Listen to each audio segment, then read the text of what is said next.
J'accueille Hervé Borgholz, le PDG de DBT. Bonjour.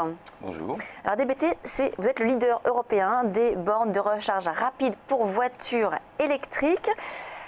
Expliquez-nous en quoi consiste votre activité. DBT, ce n'est pas forcément très connu du grand public, même si on commence à avoir de plus en plus de bornes maintenant dans les rues.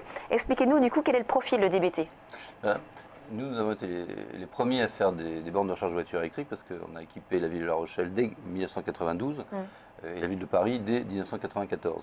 Oui, ça remonte un petit peu déjà. Oui, mais c'est important d'avoir été le premier et je tiens à rester le premier, d'où ce sujet dont nous allons parler. Pourquoi c'est important d'être le premier? Parce que d'un marché local ou national comme c'était en 92-94, on est passé sur un marché mondial avec des acteurs mondiaux où dans un marché mondial il faut être ou numéro 1 ou numéro 2 ou numéro 3, il n'y a pas de numéro 4.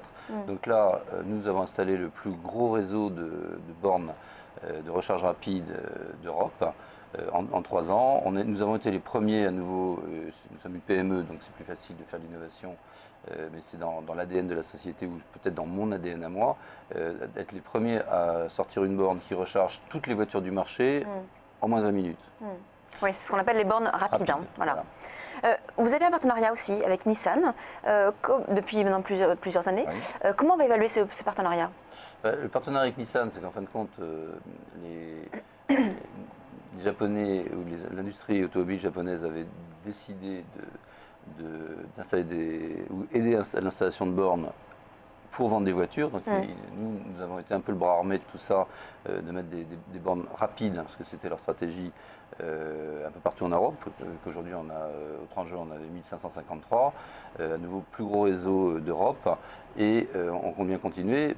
Comme ça, à partir du moment où il y avait ces stations-service électriques, c'est plus facile de vendre des voitures, ou c'est moins difficile, parce que dès qu'on parle de voitures électriques, on dit où sont les bornes. Donc là, le fait de préempter le marché nous a bien servi, et c'est vrai qu'aujourd'hui, 65% de part de marché européen, nous l'avons, dans un marché qui progresse à 36% par an, et qui va continuer à progresser de 36%, et nous sommes déjà présents dans 33 pays. Ouais. Ça représente quoi exactement comme marché, ce marché donc des bornes de recharge rapide? À terme, nous avons comme objectif d'installer 10 000 bornes rapides d'ici 2020 sur un marché évalué à un peu plus près $1 milliard à l'horizon 2023. Donc ce sont des chiffres. Après, Et là aujourd'hui, vous avez combien de bornes? 1553. D'accord, donc il y a encore du potentiel. Oui, il y a du potentiel, et puis on est surtout parti il y a 3 ans. Ouais. Donc le tout en 3 ans sur un produit qui était déjà fiable, mais c'était quand même relativement prototype. Et donc là, c'est le partenariat avec Nissan, c'est que Nissan nous a mis à disposition une technologie extrêmement performante et des accords techniques qui nous permettent de maintenir tous ces matériels, de les faire évoluer. Une chose dont je pense mes équipes et moi-même peuvent être fiers, c'est que ces bornes qu'on a commencé à installer il y a 3 ans rechargent aujourd'hui des voitures qui n'existaient pas en 2013. C'est-à-dire qu'avec la technologie Nissan plus le savoir-faire de DBT, on a réussi à faire évoluer le produit et plutôt la solution de recharge rapide avec des voitures comme Tesla, comme la nouvelle Leaf là, qui sort, la Leaf 30 kW, qui n'existait pas, donc ce qui prouve que le produit était déjà bien né et que Nissan a eu raison. Nissan, premier constructeur de voitures électriques du monde, a eu raison de choisir une PME française pour ce déploiement en Europe. Vous disiez que vous avez 65% de part de marché en Europe. Quelle est votre stratégie concernant justement les pays que vous pourriez cibler? Est-ce que vous disiez que c'est un marché mondial? Quelle est votre stratégie du coup? Alors, nous avons déjà une filiale aux États-Unis qui existe depuis 7 ans, parce qu'on avait installé des bornes dans la ville de Chicago. Donc, pour nous concentrer sur le développement européen, on avait mis cette filiale un petit peu en sommeil. On va la réveiller donc pour revenir aux États-Unis. Le marché américain, c'est un marché important? Ce qu'il y a, c'est que c'est un marché extrêmement important, oui, parce que quand on voit le succès de l'hybride, quand on voit le succès de Tesla aux États-Unis, c'est vraiment un super succès. Donc c'est de la voiture électrique ou hybride.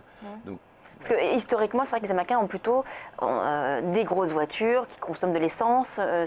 Ils n'ont pas encore la mentalité de la petite voiture électrique. Oui, mais bon, General Motors, c'était le premier constructeur mondial il y a 5 ou 6 ans. Maintenant, c'est Toyota avec des petites voitures. Donc je pense que même les mentalités sont en train de changer. Et c'est vrai, quand on voit ce qui se passe en Californie, où il n'y a pratiquement que des hybrides ou des voitures full électriques, il y a un vrai changement de mentalité. À Chicago, c'est pareil. Et puis, il faut savoir que Nissan a une usine aux États-Unis, à Minneapolis, donc déjà une grosse présence. Et je pense que les États-Unis ont ce problème de CO2. Regardez le film qui a été fait sur les dégâts des gaz de schiste. Il y a une sensibilisation et c'est plus le gros pollueur qu'on a connu il y a quelques années. Donc et ça passe par un changement de mentalité, exactement comme ce que nous avons déjà en Europe. On est quand même très concerné par ce problème de pollution, de CO2. Le COP21 on est le meilleur exemple. Et quand on va à Paris, le succès d'Autolib, Autolib, c'est du full électrique en libre service, donc c'est le premier service du monde aussi à cette échelle-là. Du coup, vous êtes en compétition avec des services comme Autolib, justement? Nous sommes fournisseurs de solutions, donc je serais plutôt fournisseur de solutions. Chacun sa stratégie. Je ne veux absolument pas faire la stratégie de M. Bolloré. Et moi, ça m'arrange beaucoup qu'on voit beaucoup de voitures électriques parce que ça banalise le phénomène voiture électrique. On n'est pas du tout sur le même marché. Eux, ils sont dans l'exploitation. Ils veulent fournir un service d'e-mobility avec des bus, comme ce qu'ils ont fait là. Nous sommes fournisseurs de solutions et de gestion de ces solutions. Alors aujourd'hui, vous introduisez la société, donc DBT, en bourse. Quelles sont les modalités de cette introduction? En fin de compte, ce que nous avons organisé, parce que maintenant c'est parti, c'est une augmentation de capital, donc à 30% du capital de la société, donc avec un prix d'introduction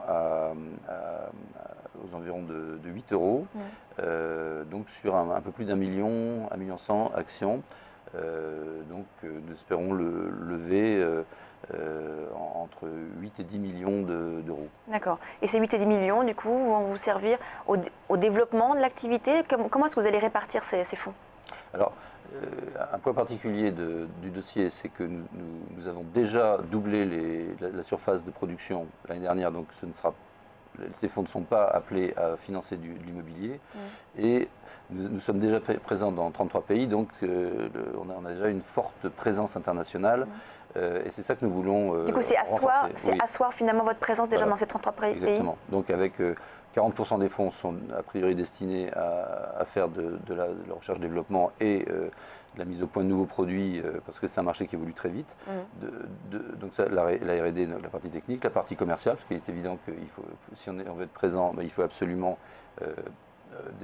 augmenter et renforcer la présence commerciale. Et après, 20%, c'est pour le confort, je dirais, financier, vu que tout développement nécessite des capitaux. Et c'est la raison pour laquelle nous allons en bourse, même si c'est une grosse aventure. Ce déploiement donc, de la force commerciale dans ces pays où vous êtes déjà présent, ça va vous donner finalement, cette levée de fonds, ça va vous donner une visibilité à quel horizon? Je pense au moins 3 ou 4 ans. 3 ou 4 ans, mais ce qui se passe, c'est que c'est un marché d'anticipation parce que quand je dis on a commencé à faire des bornes en 92, c'était pas évident. En 2008, lorsqu'il y a eu le Grenelle de l'environnement, et que j'ai dû être c'est un peu prétentieux, désolé, mais à m'apercevoir que c'était un marché mondial, alors que beaucoup de gens, même en France, ou surtout en France, sont restés accrochés au syndrome Astérix. Ce qui m'a bien servi dans la mesure où l'anticipation nous a permis ce succès, puis d'être visible au niveau de Nissan, ce qui n'était pas une mince affaire, une PME du Nord-Pas-de-Calais identifiée à Yokohama. On peut faire un film, mais moi je l'ai construit, je l'ai vécu. Et c'est sûr qu'il faut continuer à anticiper. Un chiffre, on est déjà, nous, en 3 ans, à 3 versions de notre chargeur rapide, et on est en train d'en préparer un encore plus performant pour les nouvelles voitures qui ont été annoncées il y a 2 mois au salon de Francfort et il y a 1 mois au salon de Tokyo. Très bien, merci beaucoup Hervé Borgolz, donc le PDG de DBT, dont l'introduction en bourse a lieu actuellement. On passe à la suite de Direct Marché.